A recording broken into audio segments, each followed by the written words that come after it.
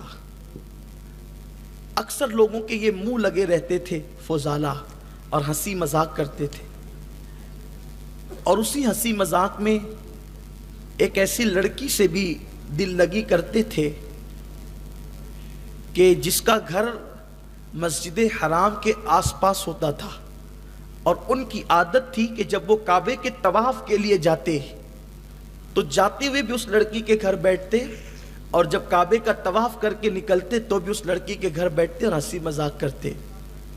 ایک دن فضالہ اس لڑکی کے گھر جاتے ہوئے اس سے ہنسی مذاق کرتے ہیں اور پھر مسجد حرام میں داخل ہوتے ہیں۔ جب مسجد حرام میں داخل ہوتے ہیں تو مسجد حرام میں داخل ہونے کے بعد وہ کیا منظر دیکھتے ہیں کہ ایک بہت خوبصورت شخصیت ہے، حسن جمال کا مجسم، وہ کعبے کے طواف میں مصروف ہے۔ فضالہ نے دیکھا اور دیکھ کر وہ حسن دل کو بھا گیا اور آنکھوں کے راستے وہ حسن دل میں اتر گیا۔ اور فضالہ ایسا نہیں کہ اس ذات سے بے خبر تھے، فضالہ اس ذات کو جانتے تھے، لیکن قدرت جب کسی پر حسن رسول کو بے نقاب کرنا چاہتی ہے، یاد رکھیں اللہ تبارک و تعالیٰ نے محبوب کے حسن پر اپنی غیرتوں کے پردے ڈال رکھے ہیں۔ جس کو دکھایا اس کو دکھایا اور جس کو نہیں دکھایا وہ کبھی نہ دیکھ سکے۔ اسی لیے تو حضور کو بار بار دیکھ کر بھی ابو جہل ایمان نہ لایا اور بغیر دیکھے ہوئے اوے سے کرنی فدا ہو گئے، سب کچھ لٹا بیٹھے۔ آج بھی بغیر دیکھے لوگ حضور کے نام پہ سب کچھ قربان کرنے کے لیے تیار ہیں۔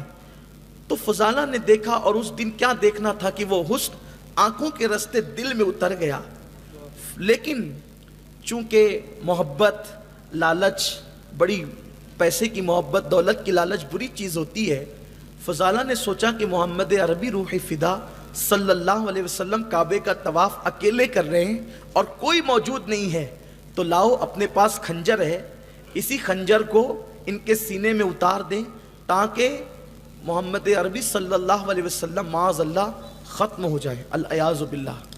بس وہ یہ سوچ کر حضور کے ساتھ ساتھ چلنے لگے۔ آقا کریم نے ان سے پوچھا کہ کیا سوچ رہے ہو؟ انہوں نے کہا کچھ بھی نہیں سوچ رہا ہوں۔ آقا فرماتے کیا تو یہ نہیں سوچ رہا ہے کہ میں محمد عربی پہ حملہ کر کے ان کو ختم کر دوں؟ فضالہ حیران رہ گئے کہ میرے دل کی بات حضور کہہ رہے ہیں، حضور میرے دل کی بات۔ اور آقا نے پھر سینے پہ ہاتھ مار کے کہا فضالہ ایسا نہیں سوچتے۔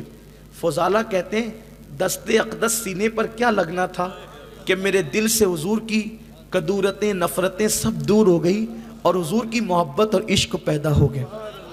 اور فضالہ کہتے ہیں کہ کلمہ پڑھ کے فضالہ مسلمان ہو گئے۔ جب فضالہ نے کلمہ پڑھا تو فضالہ نے گزارش کی یا رسول اللہ ایک طواف آپ کے ساتھ کرنا چاہتا ہوں۔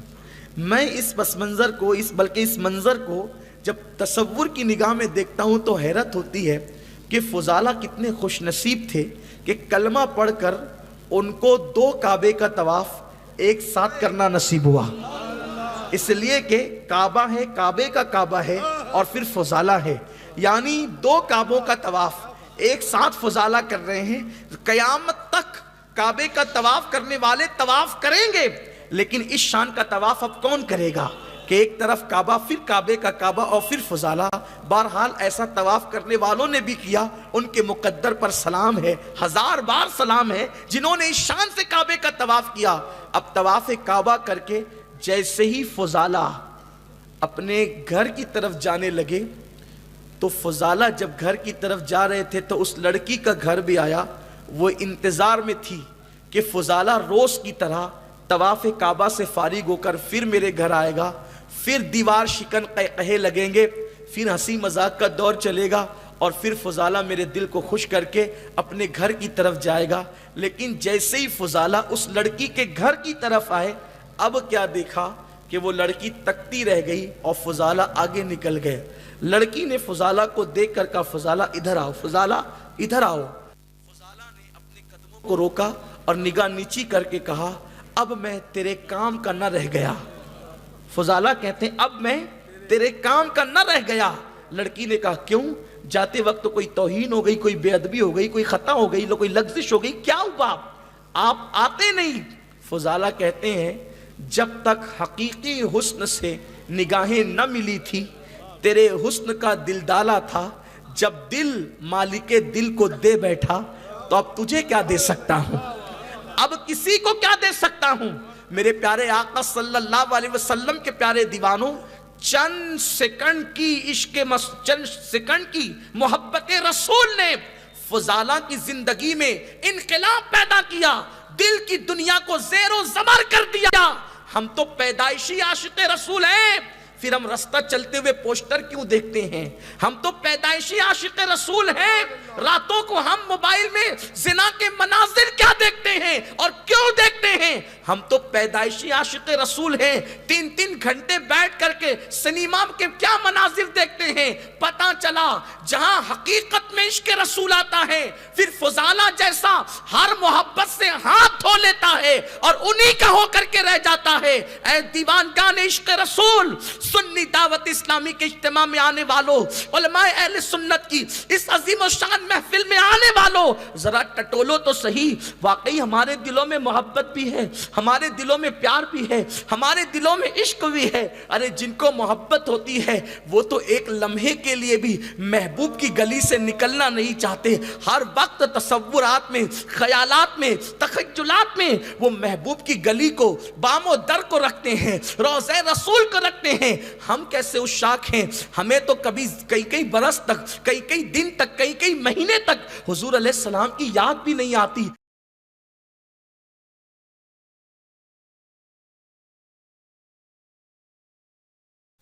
سبسکرائب کیجیے ہمارے چینل نور رضا کو اور بیل آئیکن کو پریس کیجیے، جس سے آپ کو ہماری نیو ویڈیو کی نوٹیفیکیشن ملتی رہے۔ آقا کی آمد کا دن کیا دن ہے، اللہ اکبر، اس دن کی برکتوں کا کیا کہنا۔ لوگ کہتے ہیں تم عید میلاد اللہ علیہ وسلم کیوں مناتے ہو؟ آخر عید میلاد منانے کا ثبوت کہاں ہے؟ اسلام میں تو 2 عیدیں ہیں، یہ حدیث کی۔ میرے پیارے آقا صلی اللہ علیہ وسلم کے پیارے دیوانوں، حدیث سمجھنے کے لیے صرف ظاہری نظر کی ضرورت نہیں ہوتی، جب تک کہ یہ دل عشق مصطفیٰ کا گنجینہ نہ بن جائے اس وقت تک حدیث سمجھ میں نہیں آتی۔ کوئی لاکھ بخاری پڑھ لے، کوئی لاکھ مسلم پڑھ لے، سیاہ ستہ کا مطالعہ کر لے، پہلے دل کو مصطفیٰ کریم کی محبت کا گنجینہ بنانا ہوگا، تب حدیث سمجھ میں آئے گی۔ مصطفیٰ جان رحمت کی ولادت کا دن جو ہے لوگوں پر 1000 بجلیاں گراتا ہے۔ اللہ اکبر، یوم اقبال منائیں گے اس پر کوئی اعتراض نہیں، اللہ اکبر، یوم جمہوریہ منائیں گے اس پر کوئی اعتراض نہیں، لیکن انبیاء کے سردار کے دن منانے کی بات آئے، مصطفیٰ کریم کی آمد کا دن منانے کی بات آئے تو مسجدوں کو پر تالے لگا دیے جاتے ہیں، روشنی نہیں کی جاتی اور لوگ جو ہے وہ اپنے گھروں کو معاذ اللہ بند کر کے سو جاتے ہیں۔ شب میلاد کے دن اور عید میلاد کے دن میرے پیارے آقا صلی اللہ علیہ وسلم کے پیارے دیوانوں، آج یہ میں آپ کی خدمت میں علماء کرام کی موجودگی میں چند احادیث پیش کروں تاکہ پتہ چلے میلاد مصطفیٰ کا ثبوت کیا ہے۔ میرے آقا صلی اللہ علیہ وسلم نے یہ حدیث مبارکہ سیاہ ستہ میں موجود ہے، آقا کریم رؤوف الرحیم صلی اللہ علیہ وسلم نے ارشاد فرمایا، الفاظ الگ الگ ہے لیکن جو ہے اس کا مفہوم ایک ہی میں عرض کر رہا ہوں۔ آقا کریم صلی اللہ علیہ وسلم نے فرمایا، لوگوں جمعہ کے دن مجھ پر کثرت کے ساتھ درود و سلام پڑھا کرو۔ صحابہ کرام نے عرض کیا، یا رسول اللہ صلی اللہ علیہ وسلم آپ پر درود و سلام کیوں عرض کریں؟ ایک تو حدیث مبارکہ کا حصہ یہ ہے، دوسرا میرے آقا علیہ السلام فرماتے ہیں جمعہ عید المومنین ہے، جمعہ مومنین کے لیے عید کا دن ہے۔ اللہ اکبر، میرے پیارے آقا علیہ السلام کے پیارے دیوانوں، اگر دنیا کے اندر 73 فرقے ہو چکے ہیں تو تمام فرقوں کے افراد جو ہے جمعہ کو تو عید کے طور پہ مناتے ہیں، سب لوگ جمعہ کو عید کے طور پہ مناتے ہیں۔ جمعہ کے دن غسل کیا جاتا ہے، اچھے کپڑے پہنے جاتے ہیں، عطر لگایا جاتا ہے، اہتمام کیا جاتا ہے۔ 2 عید کی رٹ لگانے والوں سے میں پوچھتا ہوں، آخر یہ تیسری عید کہاں سے آئی؟ یہ تو حدیث مبارکہ میں ہے۔ آقا کریم نے فرمایا جمعہ عید المومنین ہے۔ آقا سے پوچھا گیا، یا رسول اللہ جمعہ عید المومنین کیوں ہے؟ آقا ارشاد فرماتے ہیں، توجہ فرمائیں، جمعہ عید المومنین کیوں ہے؟ آقا نے بہت ساری وجوہات بیان کی، اس میں سے ایک وجہ یہ ہے جمعہ عید المومنین اس لیے ہے کہ اس دن اللہ نے آدم کو پیدا فرمایا اور آدم کا وصال اسی دن ہوا۔ میں پوچھنا چاہتا ہوں، جس دن آدم پیدا ہو جائے اس جمعہ کو ہر ہفتے عید مناتے ہو، اور جس دن جانے آدم پیدا ہوتے ہیں اس دن کی عید کو بدعت کہتے ہو۔